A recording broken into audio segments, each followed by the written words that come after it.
Fala pessoal, eu vou falar agora aqui sobre o Banco Central do Brasil, conhecido aí carinhosamente pelos economistas como Bacen, tá? E como vocês podem ver nesse edifício bonito aqui do lado, esse aqui é o prédio do Banco Central em Brasília. Eu já tive a oportunidade de ir lá algumas vezes, também já tive a oportunidade de ir no Banco Central do Rio, de São Paulo.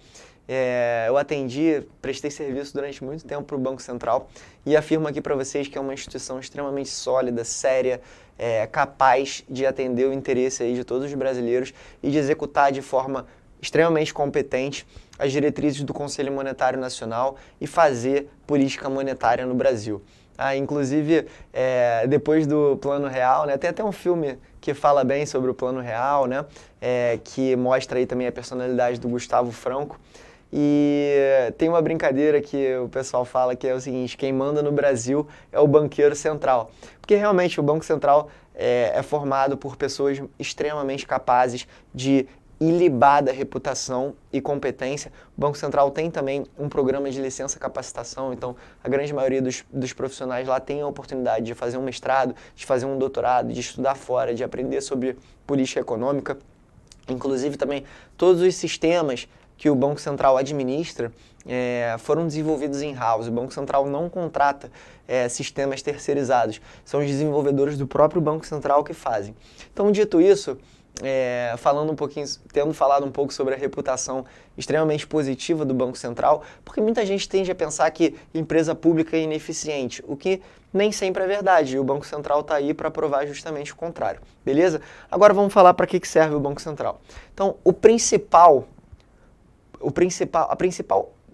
principal funcionalidade do Banco Central, o principal objetivo do Banco Central vai ser sempre manter a estabilidade de preços. Tá? Então, mais uma vez, a gente volta aí à questão da inflação. O objetivo do Banco Central é manter a inflação controlada, manter o nível de preços da economia estável, beleza? Então, além disso, tem alguns outros objetivos que são secundários, como, por exemplo, estimular a poupança, manter as reservas internacionais em nível adequado. O Brasil tem uma reserva em dólares, né, para caso haja qualquer problema aí na economia. Então, o Banco Central tem que trabalhar também para manter esse nível de reservas adequado às necessidades do Brasil. Tá? Além disso, o Banco Central é responsável pela emissão de moeda. Tá? E quando a gente fala em emissão de moeda, a gente está falando tanto em nota quanto em moeda metálica, né? A gente tem ainda moedas aí de R$1, 50 centavos, né? 25 centavos. Tá? Então, o Banco Central é responsável por essas emissões.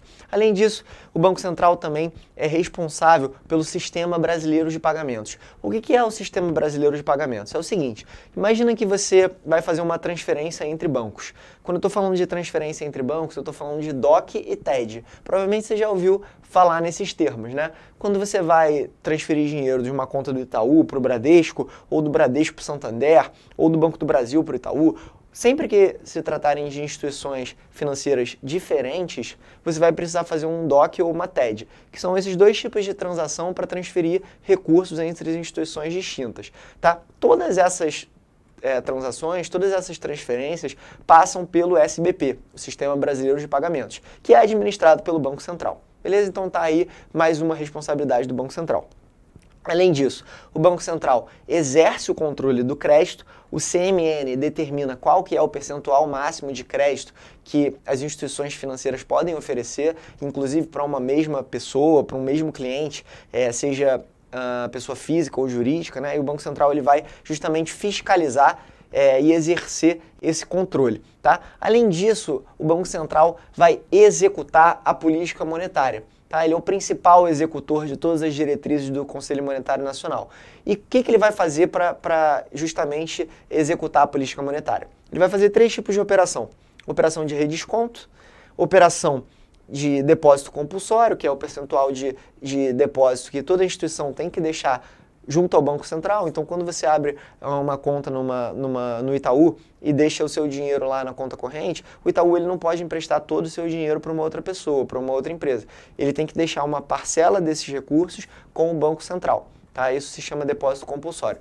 E além disso, o Banco Central é responsável pela compra e pela venda de títulos públicos federais, que a gente chama de Open Market. Tá? Eu vou falar um pouquinho sobre redesconto, sobre Open Market, sobre depósito compulsório lá para frente, no curso, quando a gente for falar de política monetária, beleza?